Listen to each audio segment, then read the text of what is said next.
Büyük ustad huzurla yat, biz de döndük Karabağ'a. Dövüştük olmadı rahat, şehitler verdik torpağa.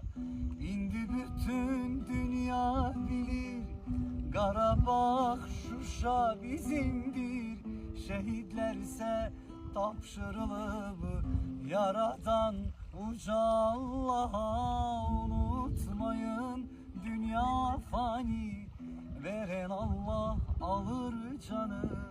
Biz nasıl unuturuz sizi, can bedenden çıkmayınca. Unutmayın dünya fani, veren Allah alır canı.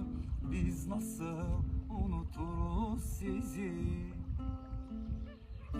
can bedenden çıkmayınca.